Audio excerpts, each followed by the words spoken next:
I do believe that humanity has reached a crossroad, and I hate to exaggerate that. I don't want it to sound sensational, but I think it's true. I think our species, the species of human beings, is coming to a place where we are deciding about ourselves. We are making a huge decision about who are we, who do we really choose to be. Who are we? Who do we really choose to be? Who are we?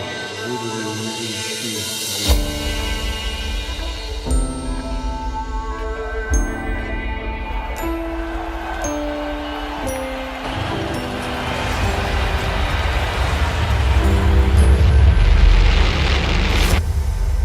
We imagine that the issue is a political issue. Then we say, well, it must be a financial problem. The problem is not political, it's not financial, and it's also, by the way, not military, obviously. Circumstances don't determine who you are, they reveal who you are.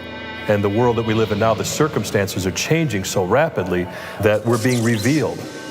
There's no such thing as a problem. A problem is essentially a transition. So I see the crises of today as a transition point for humanity.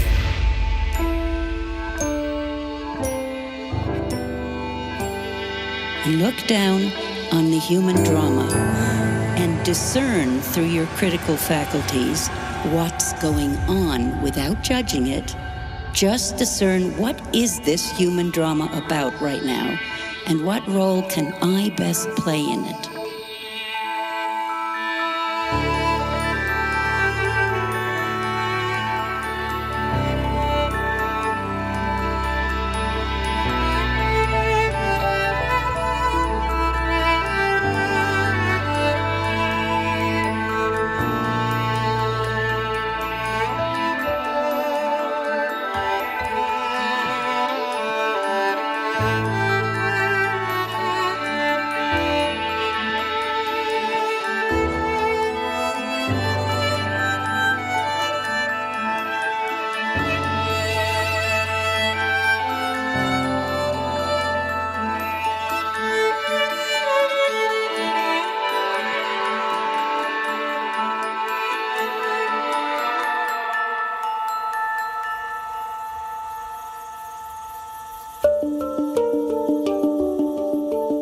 The latest Global Risks Report published by the World Economic Forum presents an astonishing risks interconnection map.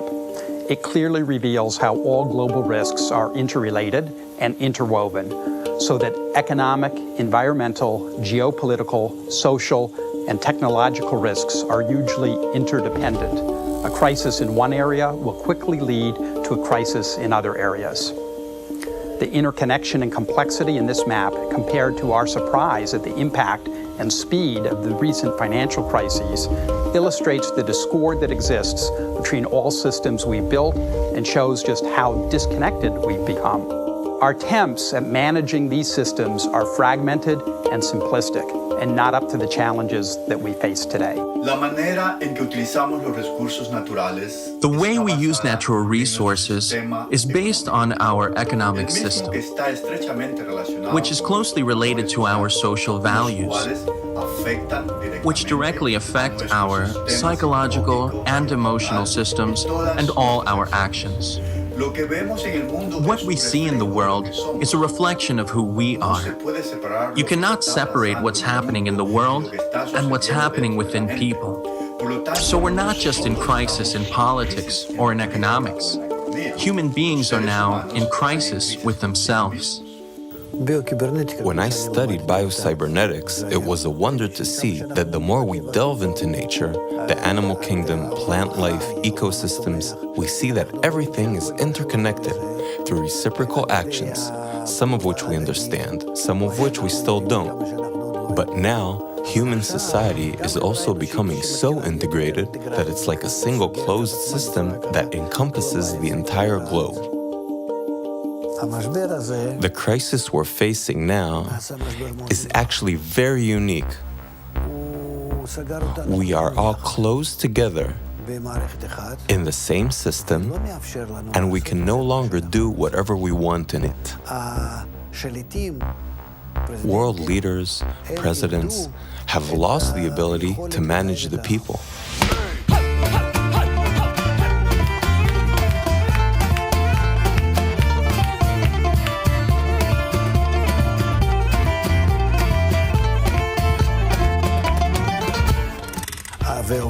It's as though the world began to move without any reins, but rather according to a new law of interdependence, of connection, the law that is characteristic of integral systems.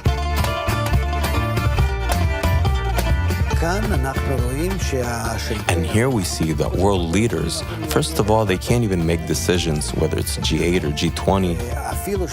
And even if they arrive at something, they can't realize it.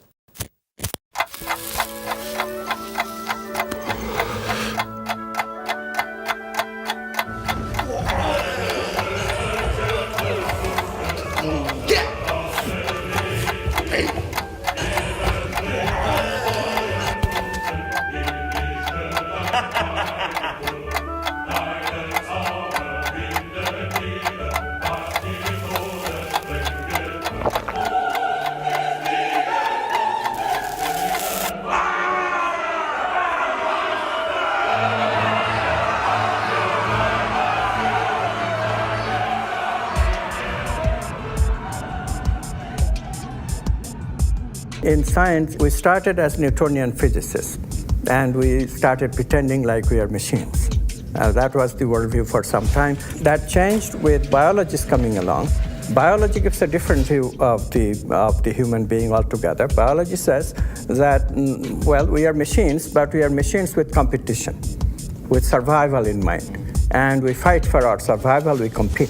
So our higher values are important only if they are important for survival. Outside of survival, there is no other impetus to the human being. And because of this idea, we have become, as you know, extremely competitive in our society. If somebody else has something, I must get it. If somebody else doesn't have it yet, I must get it before he or she gets it. And this idea is causing havoc in our society. Much of our progress in human civilization has been driven by egoistic competition. People try to outdo each other, and that creates better science, better technology, etc. However, now we're at a point where this ego drive has become so extreme that it will stop at nothing in order to be more or have more than others. And so companies are destroying the ecosystem, bankers are creating economic crisis, people are building themselves on the ruin of others. Our food supplies are increasingly at risk, water resources are increasingly being strained, and our financial systems continue to be highly volatile and risky. At the same time, we're also discovering how all our systems are connected and interdependent. Clearly, business as usual is a dead end.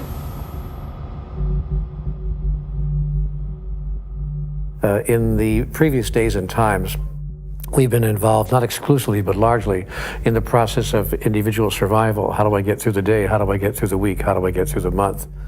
In the 21st century, we're learning now that we can no longer concentrate on individual survival strategies, that unless we begin to coalesce those strategies and learn how we can survive collectively, that no individual is going to survive in the long run. Again, I don't want to be an alarmist, but I realize that we are facing a very critical time now. The separation theology that humanity has established through the years has created a separation cosmology. That is a cosmological way of looking at things that says everything is separate from everything else. And a separation cosmology has produced a separation sociology. That is a way of socializing with each other that says, I'm over here and you're over there, and our interests will not meet unless they do. If they do, we'll try to cooperate, but if our interests do not meet, if we have separate interests, I may just have to harm you. I may, in fact, just have to kill you.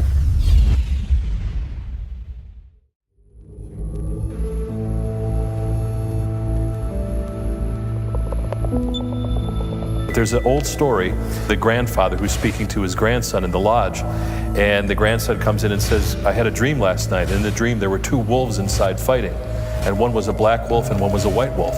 And the black wolf scared me, grandfather, and the white wolf made me feel hopeful.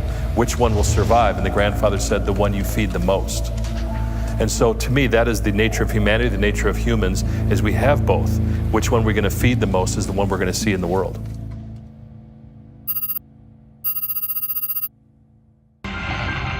The Asch experiment is one of psychology's oldest and most popular pieces of research. A volunteer is told that he's taking part in a visual perception test.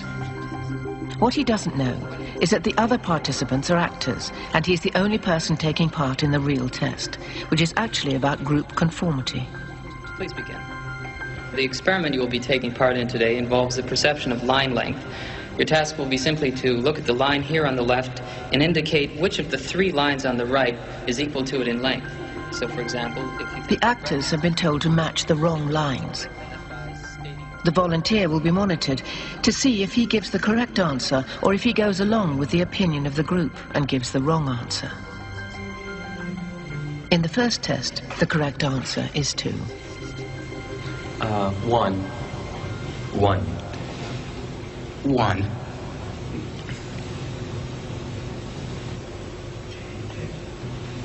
2. 1. Once again, the correct answer is 2. 3. 3. 3.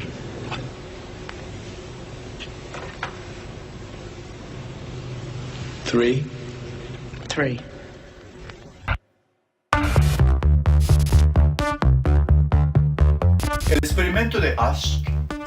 The Asch conformity experiment has been repeated many times. It's been suggested that, first, the distortion happens at the level of action. The subject believes the others are wrong, yet goes along with them anyway. Then it happens at the level of judgment. The subject begins to think, maybe they're seeing something I'm not seeing. And then it happens at the level of perception, which means that the subject's actual perception of what's right or wrong is distorted by the majority. Now, when you link these conclusions to what's happening in the world today, you have to ask, in what way have we been using the influence of society? Which is probably the most powerful force in human psychology.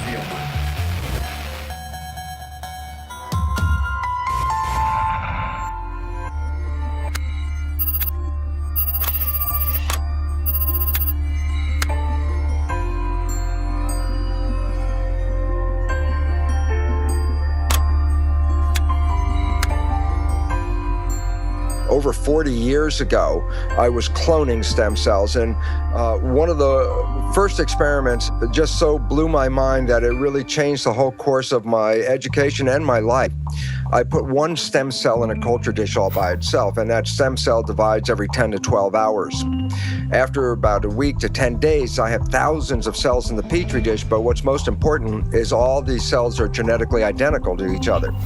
And then what I did, and this is the experiment, I separated a culture of genetically identical cells into 3 different petri dishes, and I changed the environment. But the culture medium to cells is like the world that we live in. It's got the air, the water, the food, all the things in it. So I had 3 different environments, yet genetically identical cells in each dish, and the results revealed that in environment A, the cells form muscle, in environment B, the cells form bone, and in environment C, the cells form fat cells. What was so profoundly important about this is if you ask the question, what is responsible for controlling the fate of the cells? What the experiment clearly revealed was that all the cells were genetically identical. The only thing that was different from one dish to the other dish was the environment.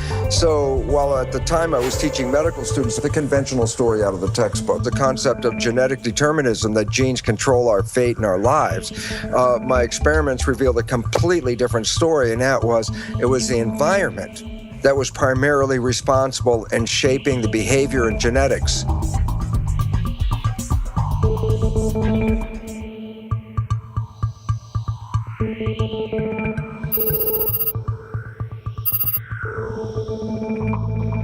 And there's new research out of Harvard Medical School about social contagion. And I think it's kind of obvious and intuitive that you catch the moods of people around you, but now they're finding that people get fat in groups, they get happy in groups, they quit smoking in groups.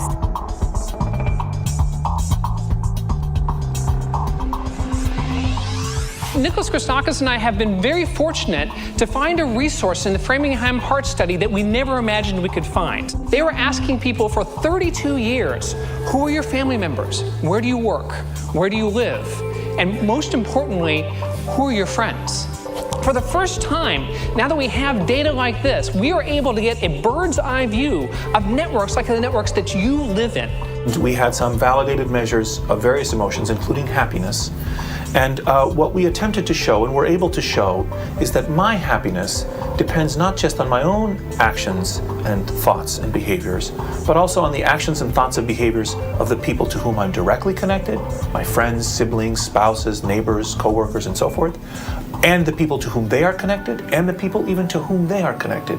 And what this finding is showing us is that it's not just behaviors that are spreading through networks, it's also these emotional states that are spreading through networks. So we think that what's spreading is this tendency to transmit ideas, these norms of behavior. You are, in fact, a social organism. You're created by your environment. There's no you and there's no me. Once you begin to think about how everything you do has been taught to you one way or another, granted, you're putting things together and you're making decisions, but your decisions are limited to the information that's been given to you and that you've learned. So I'm a walking amalgam of a social engineering, so to speak. If I see myself as separate from everything else, that I could say is incorrect. For example, everyone knows they have to breathe. Through time, people will begin to understand that their integrity is only as good as the integrity of everything else around them. So what is happening in science is really quite pathetic, and what is happening in the public at large is also equally pathetic, because what is happening is that by pretending to be something, we are becoming that something. By pretending to be something, we are becoming that something.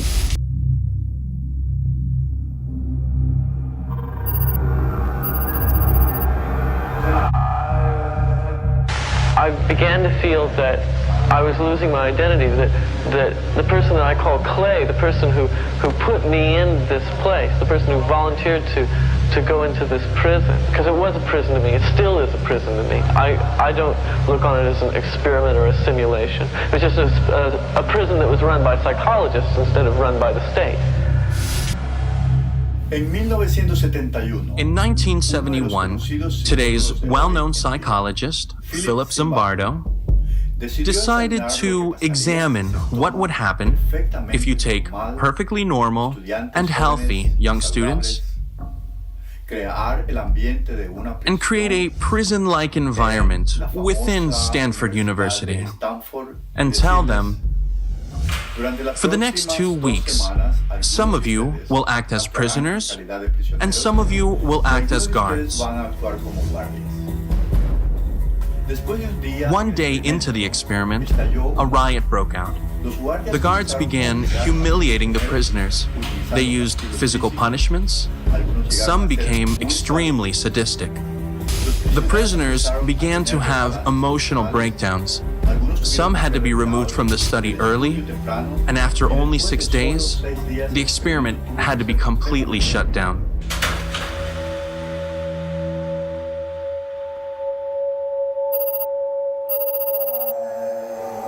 I had really thought that I was incapable of this kind of behavior.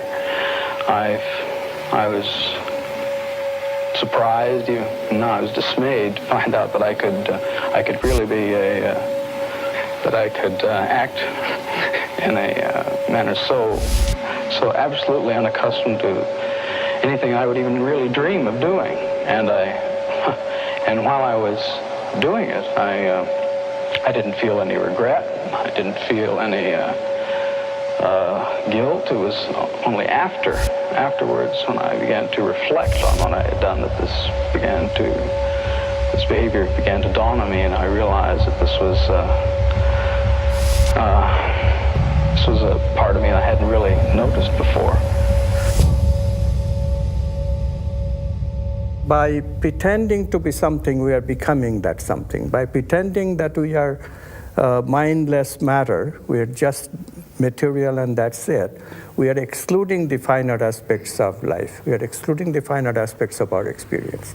And this is very serious business.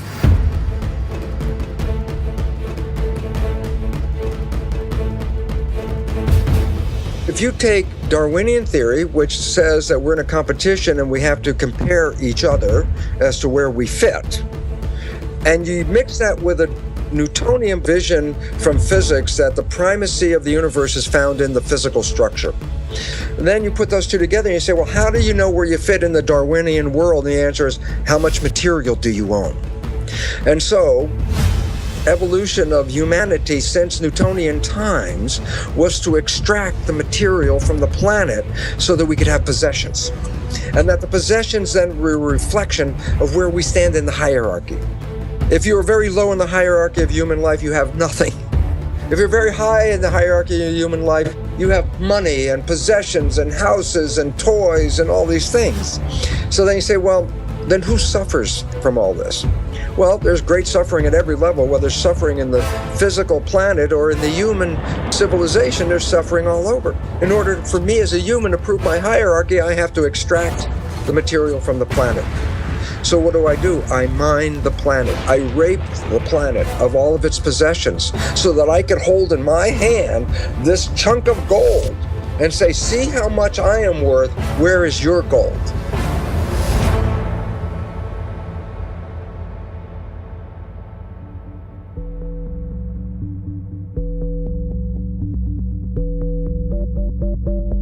Theory of evolution is not based on community, but based on the individual. Newtonian physics said it's only the visible things that are relevant. But in a world based on quantum physics, which is based on energy, some of the things that we understand in the nature of energy are emotions and feelings, such as love and beauty. These are expressions of energy. And in a world of quantum physics, we surely emphasize more the nature of love and feelings and energy and beauty and harmony over the money and the material expressions that we look at today. And why is this important? Because then you look at the world and you say, do you want a pound of gold, or do you want to be totally in love in your life?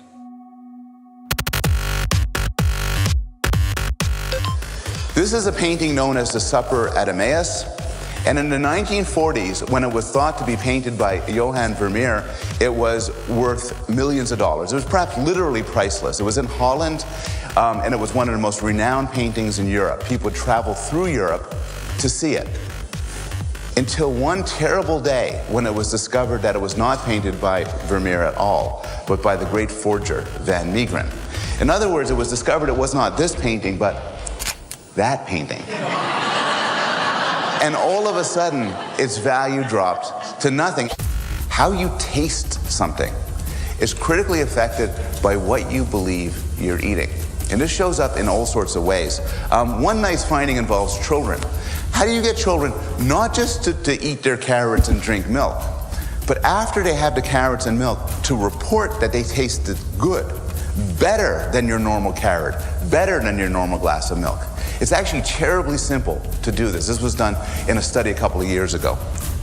You take them out from a McDonald's bag. They get people into a brain scanner, and as they're lying on their back, there's a tube going into their mouth, and they get to drink wine through the tube while their brains are being scanned.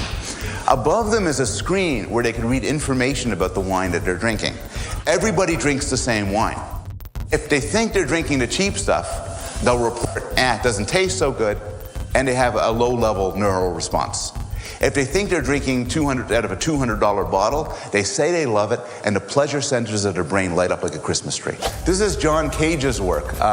Comes under different names, but it's often called 4 minutes, 33 seconds, because it was a famous modern performance where the pianist is instructed to sit at the piano and be silent for 4 minutes and 33 seconds. Now, as you can imagine, this is fairly controversial, whether or not this is brilliant or just ridiculous. But my favorite fact about this is you can go onto iTunes and you can buy for $1.99 the entire thing of 4 minutes, 33 seconds, which is, of course, silent. And I've read commentaries on this where people are outraged. They say, look, just turn down the volume of your computer and sit there for 4 minutes, 33 seconds. But psychologically, I think that wouldn't be the same silence. This is that silence from that performance. You know, it's astonishing to me that we don't realize we make this all up. We made the whole thing up. You know why gold is what the value it is? Because somebody said so. That's it. You know why fuel costs what it is? Because somebody said so. Somebody speculates, somebody decides, there's a belief, enough people join in, this is what a thing costs. We've all decided this. So an awakening of, we're repeating these cycles and we're getting kind of tired of it, maybe we should do something different this time around, be something different. People are interested in processing meaning and values. We have to hear that. It's the society, the media especially, that puts ordinary people into this vain search of material goodies. Yeah. People didn't live this way even 50, 60 years ago. You know, this is just a very recent phenomenon, that if you have, instead of one cell phone, 2 cell phones in 2 pockets, then somehow you'll be better off.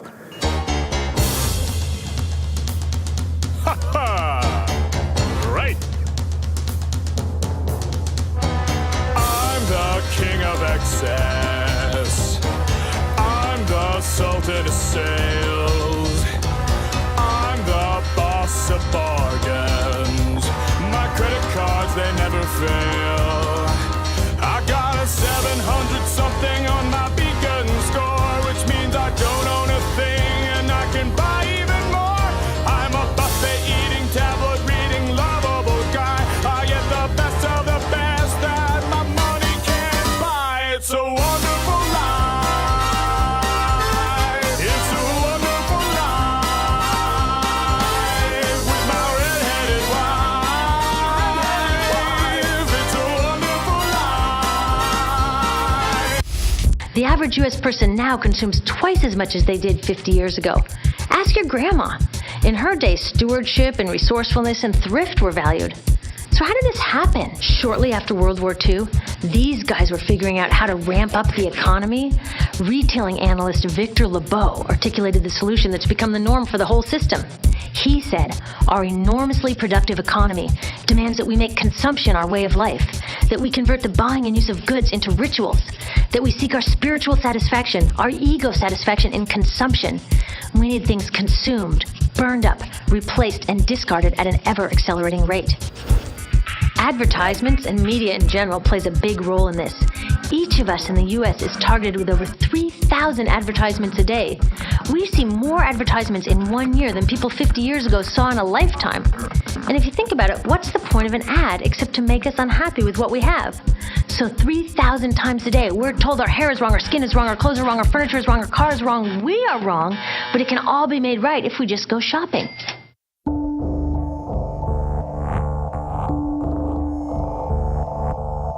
Mr. Rogers, who was the TV guy here in the United States, said, the space between the television and the viewer should be sacred.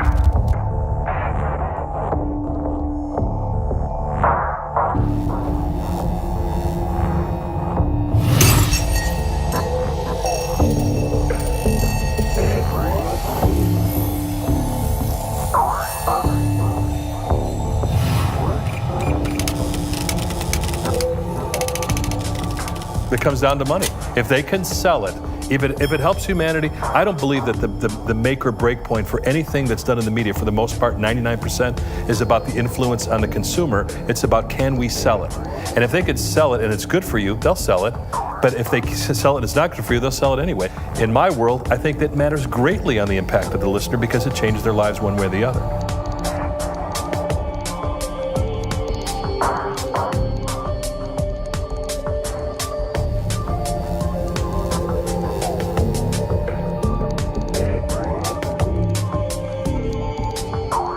Part of the problem is people are too focused on their own little world, their own little lives, what it is they want to accomplish, when in fact there's really nothing you can accomplish that feels quite as happy as doing it with other people. And so I think there's been too much of the entrepreneurial greed, me focus in the last few decades. And I do think that people have become aware that we're becoming more unhappy, not just in the United States, but all over the world. Depression rates are rising faster.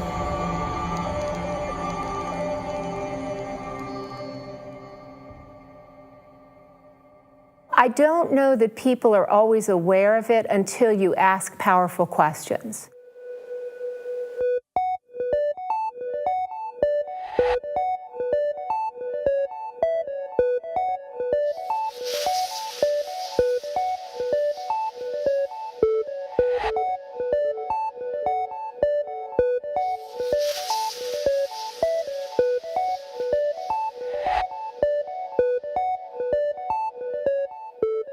And the research is so interesting on this that if you ask college students what they aspire to, they talk about money.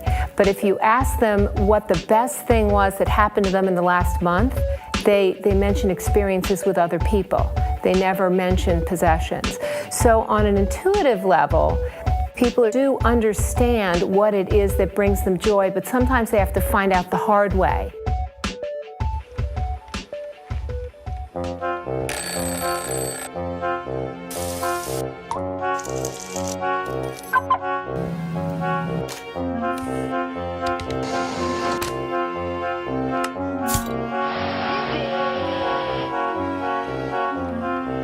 So we're in this ridiculous situation where we go to work, maybe 2 jobs even, and we come home and we're exhausted, so we plop down on our new couch and watch TV, and the commercials tell us you suck, so you gotta go to the mall to buy something to feel better, and then you gotta go to work more to pay for the stuff you just bought, so you come home and you're more tired, so you sit down and you watch more TV, and it tells you to go to the mall again, and we're on this crazy work, watch, spend treadmill, and we could just stop.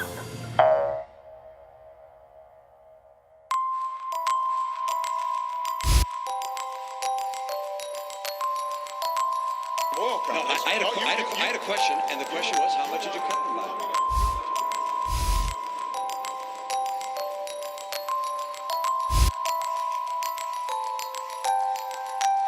We have actually produced more oil. No. How much did you cut licenses and permits on federal land?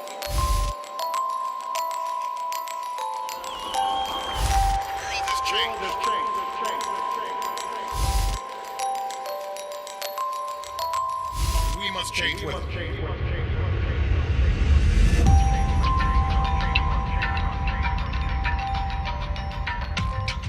I have written an open letter to President Obama, reviving that slogan. You know, during the Clinton presidential campaign, they had a slogan called, "It's the economy, stupid." For me, the slogan is, "It's the worldview, stupid." It's unless the worldview changes, unless the worldview acknowledges listening to the values, listening to the personal meaning of life and the social meaning of life, unless we do this, real change cannot come. So I wrote to President Obama, if you talked about real change that we can believe in, if you really want change that we can believe in, please help us to change our worldview. The change of man is the key to changing everything else in the world. Without it, nothing real significant will change. What we need is not just patching up, not just solutions to current problems. What we need is a transformation, a fundamental transformation, which means a change of values, the change of thinking, change of consciousness, change in the way the human being thinks and acts. Worldviews affect the engine of civilization. It affects who we each individually think, who we are and how we behave, and our moral sense, business. It affects everything. An experiment was done by 2 social psychologists where they did the following. They took a bunch of students and they had them read one of 2 passages. One of the passages was description of who we think we are. And the key phrase in this paragraph was, "You're nothing but a pack of neurons," that were basically all material substances, in which case everything you think you are, all of your thoughts and emotions and all of your interior life is nothing but a pack of neurons. And then they gave the students the opportunity to do a couple of experiments where they could cheat if they wanted to. And what they found was that the students who read the passage, "You're nothing but a pack of neurons," cheated significantly more. If your worldview says that there is no inherent meaning in anything, and ultimately the universe is a pointless object, and when you die, you're dead and there's nothing else going on, then it changes your sense of, how do I need to live right now? Well, I should get everything I should get right now. I should cheat if I have to. Whereas if we had a different model, which said maybe you're part of some gigantic living system with some kind of inherent meaning and all the rest. It could have consequences not only for yourself, but for your loved ones and everyone else. All the problems that we're facing right now, they're not problems. They're actually questions. Who are we? Who do we really choose to be? How do we choose to relate to life itself? How do we choose to relate to all the different elements of life, the environment, the planet itself, obviously the people? Why are we here, and where are we going from here? What is the meaning of my life? We're in a transition stage where the old answers are no longer sustainable, and that's why we're facing the crises we face. So there's a population in a state of flux saying the old stuff doesn't work, and we're ready for new answers that will create a newer, more sustainable civilization.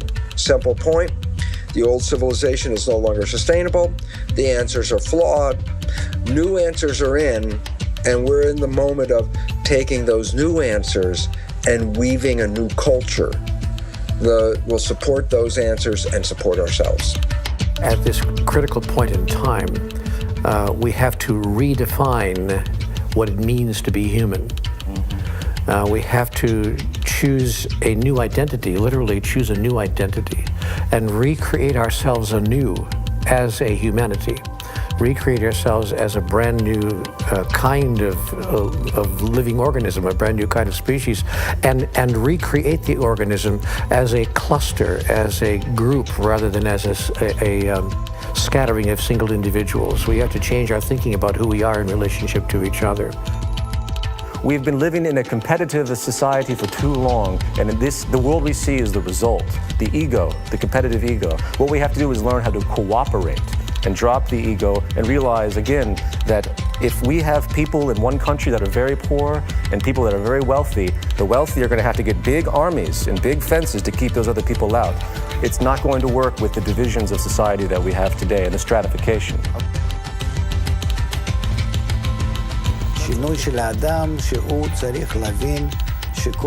Man has to go through a change to realize that his life should be lived for the unity of mankind, and that we're all like one man and one heart, and we're sharing that desire, sharing that thought. We're on mutual connection, making mutual concessions in reciprocity, like cells of a living body.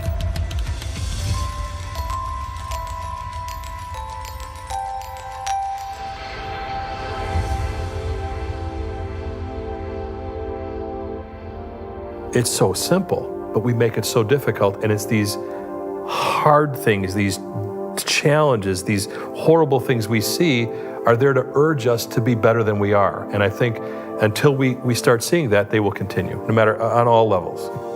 We look at our economic crisis, we look at our ecological crisis, we look at our spiritual crisis, and we say, I'm not happy, society's not happy, what's wrong with us? So that is the trigger. We have to have problems to have solutions. Problems create creativity. There's no such thing as a problem. A problem is essentially a transition. So I see the crises of today as a transition point for humanity. I see them as not necessarily something that's out of the ordinary. Again and again in nature, from the very most ancient bacteria to more recent species, they go through a juvenile phase of hostile competition to establish themselves.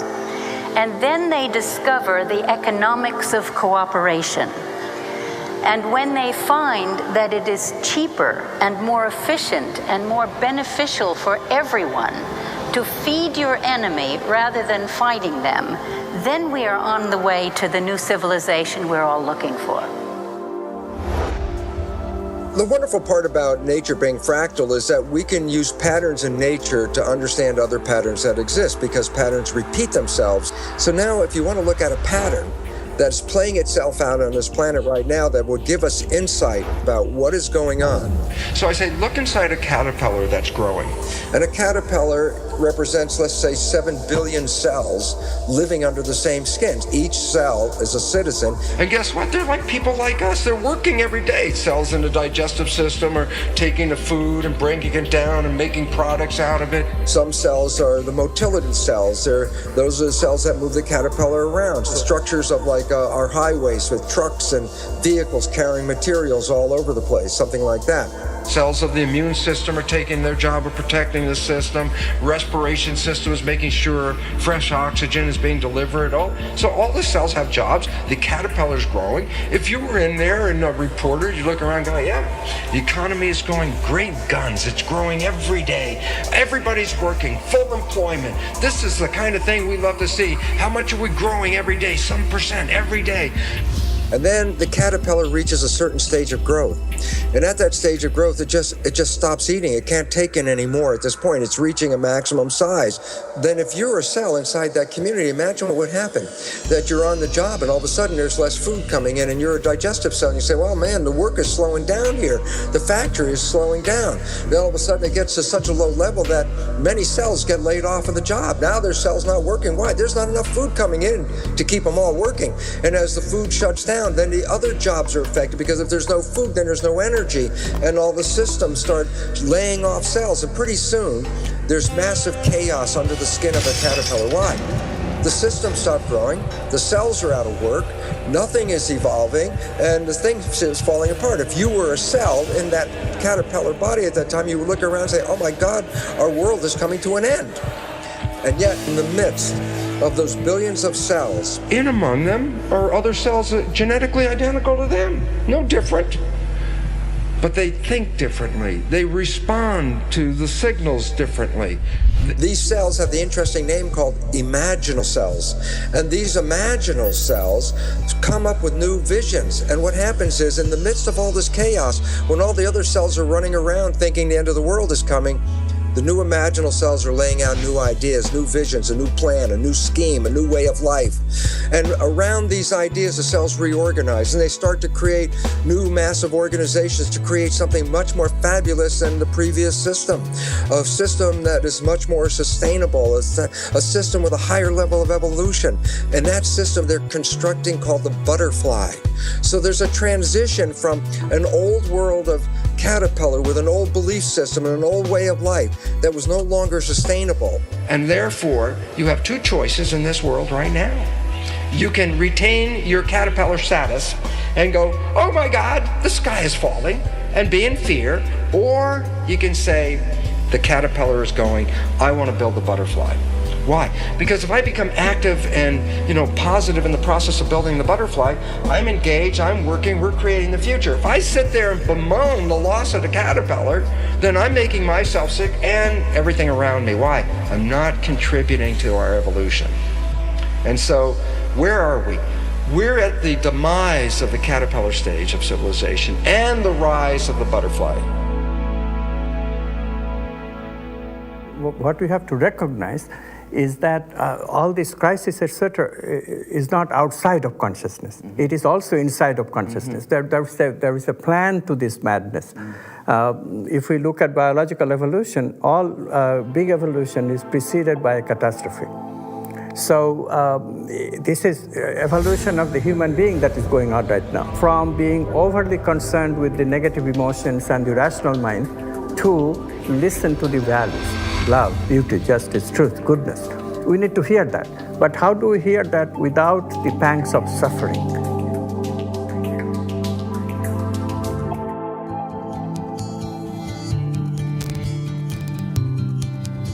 I believe the issue is how can we cause the largest number of people to understand that we are in fact all one, to understand our unity.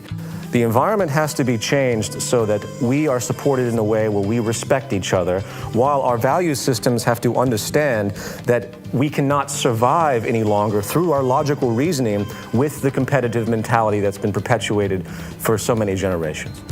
If the environment continues to reinforce this selfishness, it's going to be that much more difficult to climb out of it. So if we create an environment that helps us to have the courage to give, and it rewards and reinforces giving, then I think we'll move much more quickly into that type of bestowal mentality. What we're beginning to see now is the fall of all the major institutions, whether it's economy, politics, education, healthcare, every fundamental level of institution in the world. So there's going to have to be changes at every level. And it starts with education and awareness. Why? Because the knowledge we bought into of who we are and why we're here turns out to be archaic beliefs that are not supporting our survival. We have to go from our old limiting beliefs that brought us to the current state of the world, rewrite those beliefs so that as we take the next step forward, we do so with new awareness, new power, and a new understanding of where we want to go. So we need to change education. Just imagine, what would happen if we changed our environment completely? What if we would constantly hear in the news, through art, entertainment, advertisement, that we're all interdependent, that we're all interconnected as one integral system? How would our world look like? How would you relate to all the others in that system?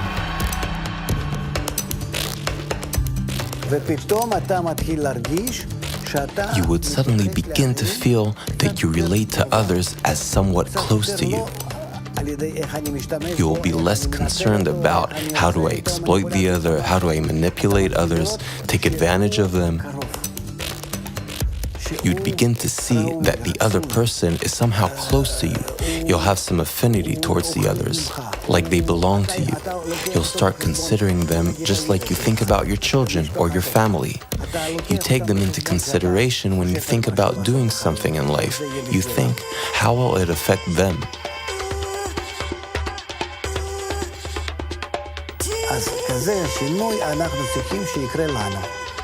So that is the kind of change we need to go through.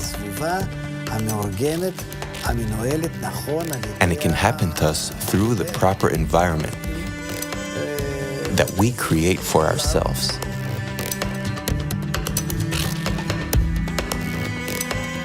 Well, we have these negative emotional brain circuits of competitiveness and greed and jealousy and anger and what have you, but we can also create a reality in which we make positive emotions for ourselves and in our relationships, and we can create positive emotional brain circuits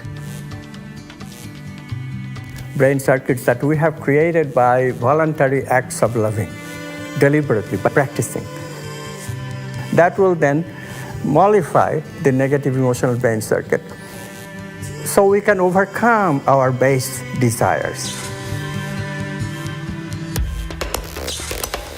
We began to think of emotions as having a kind of collective identity, as if they're emotional stampedes in human populations, a kind of a quiet riot that is just below the surface at all times.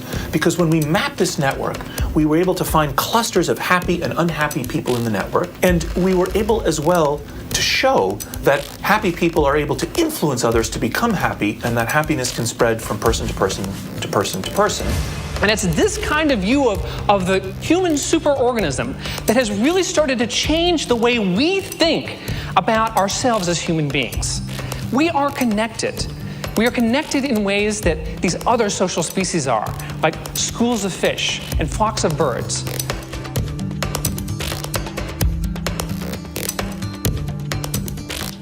Animals have this. So-called primitive people have this. We have seemed to have lost it through our intensive egoistic orientation. If you recover this connection, then we will behave with greater solidarity to each other. We will extend our solidarity that exists in a family. We can extend it over larger areas, ultimately to the whole human family and to the living environment.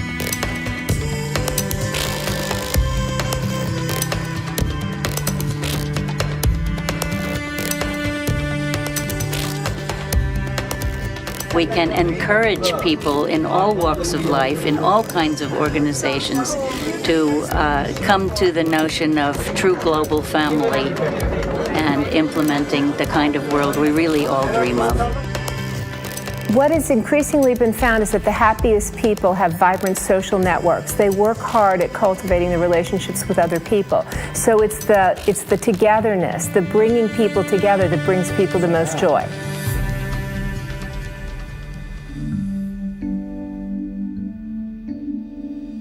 In some ways, science has always recognized that everything is always interconnected. But everything is also interdependent. And you can't study everything all at once.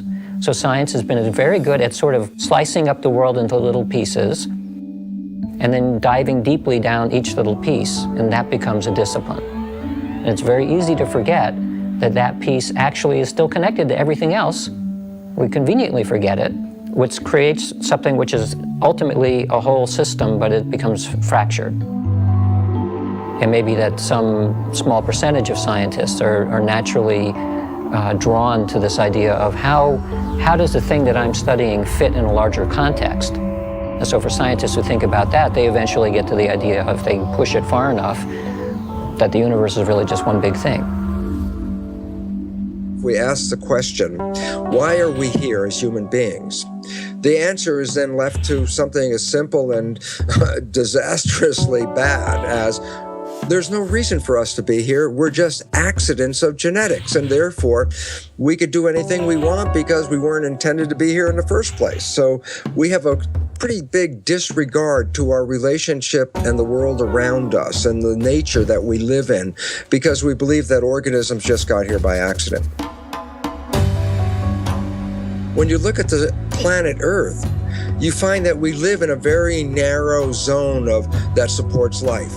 A perfect combination of gases in the environment, a perfect temperature and all this, and it stays constant, which has been a very unusual event of how can a planet keep a constancy in a world where everything is dynamic around it? And the answer is because nature has created one organism after another organism to keep the environment in balance and compensate for the ranges of activities that occur around us. So we keep what is called homeostasis.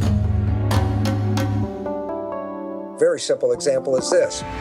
When the world was primarily plants, the environment, which had carbon dioxide and some oxygen in it when they first started, later became depleted of carbon dioxide, and oxygen increased because the plants were using the carbon dioxide continuously and releasing the oxygen continuously, and the balance shifted.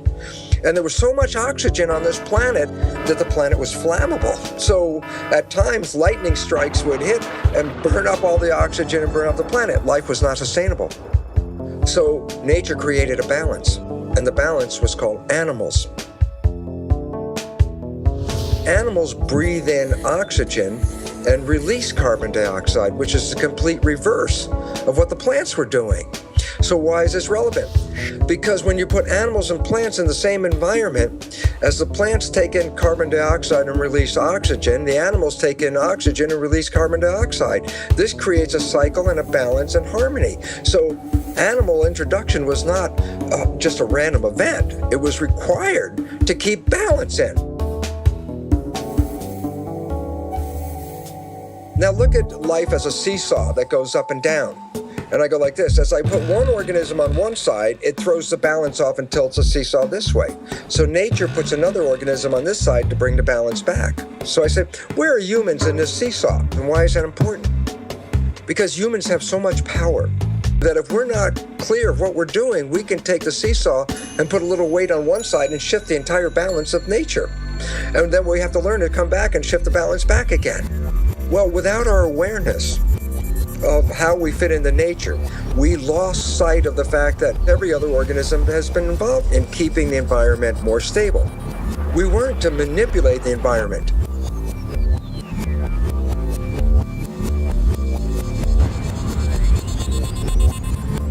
But if the balance now shifts way off because of humanity, then it means that nature will no longer support human life on this planet. It says that we have upset the balance of the environment and are causing our own extinction. So the writing is on the wall. We have to work collectively to create harmony back in the environment. When we become aware of this, we can engage in that activity as the primary direction of human civilization.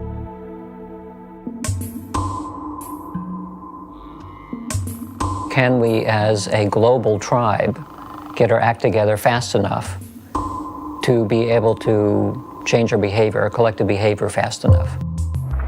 There is a great potential, because it's not that if everybody has to change at the same time. What we talk about is a critical mass. You don't know how many people have to change for it to spread.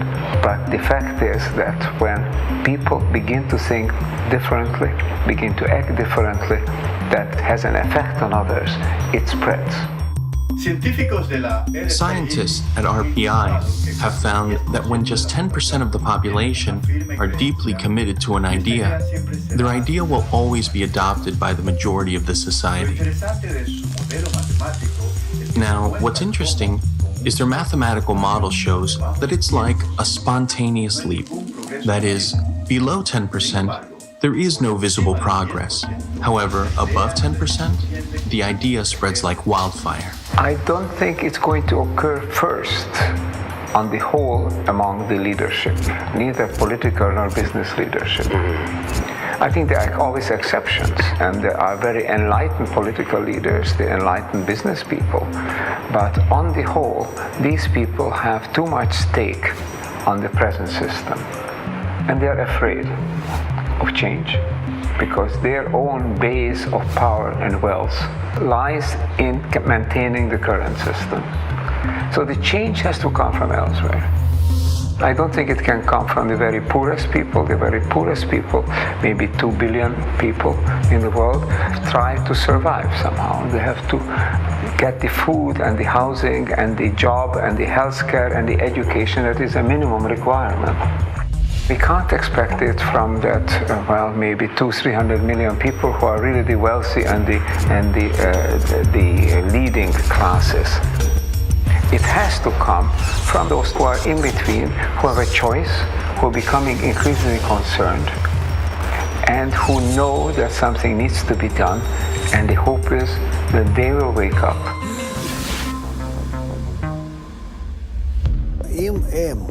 If there are people who are aware that the world must become integrated, then the question is, can they come together?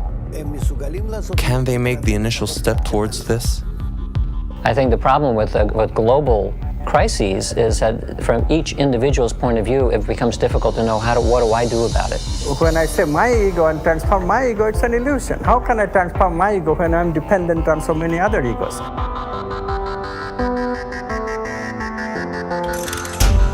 So because of the efforts of a few, changes will start occurring. How? Because the pressure, evolutionary pressure, is acting on everybody. It's just that they don't have the right context. All they need is a trigger. The trigger will be provided by this upper echelon of people who are working together to develop positive emotions. So they affect a much bigger number than is indicated by the little community that started it. So one little change in one little community can affect a much larger human community. And the interconnectedness that we have through the internet, interconnectedness of the ego, all of a sudden, without even knowing that it is doing so, will change and establish itself. And therefore changes can come very fast.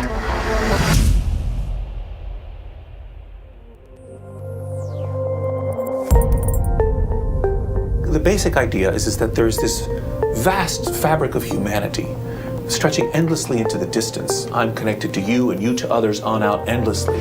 Your actions can influence the actions and feelings of others around you, which in turn then can spread to still others and then to still others. If you tell someone they don't influence anybody, they're not going to do anything. But if you tell them they influence 1,000 people, they'll change their lives. And that's why I think it's so critical for us to understand, first and foremost, how and why we are connected. Thinking people, they can see opportunities in this. So we have to do this collectively. We have to do this collectively through dialogues, first between two people, through relationships between two people, and then generalizing it to a whole family, to the entire community, to bigger communities, to the country, to the entire world. Change the society to recognize that we cannot do this by ourselves. We cannot do this alone.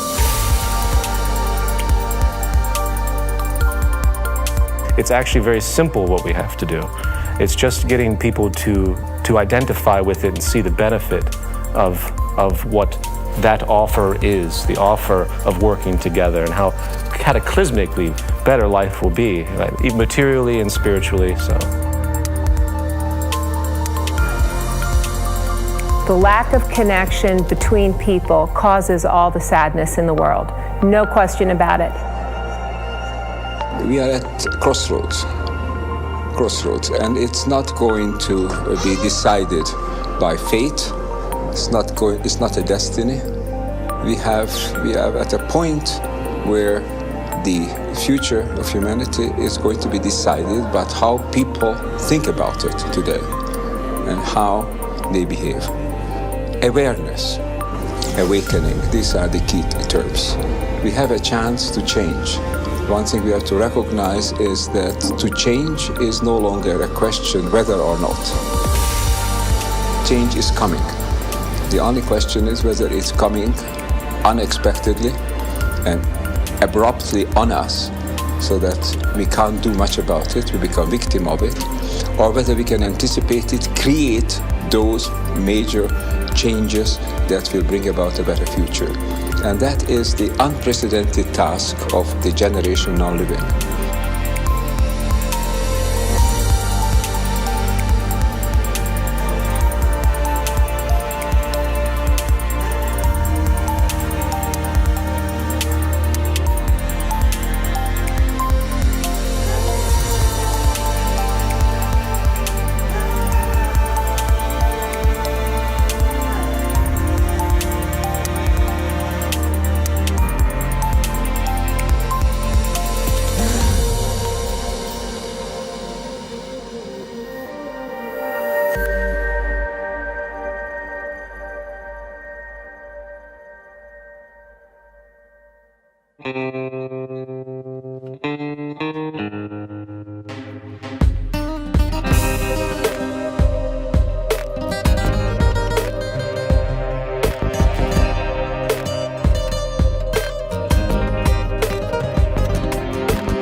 For the boys and the girls, cause the way we were living don't work no more. Divided into artificial classes, rich and poor. Individual success at the cost of others. It put us here, where it's brothers killing brothers. Yeah, and then we left with lots of crying mothers. It's turned people into haters instead of lovers. It seemed egoism brought us happiness. Now everybody depressed and laughing less. Yeah. But homie, now we past this, and it's time to spread the love to the masses. And our task is to fix our glasses. Then we'll feel obliged to love everything alive. Now is the time. We got a choice, either we live or we die.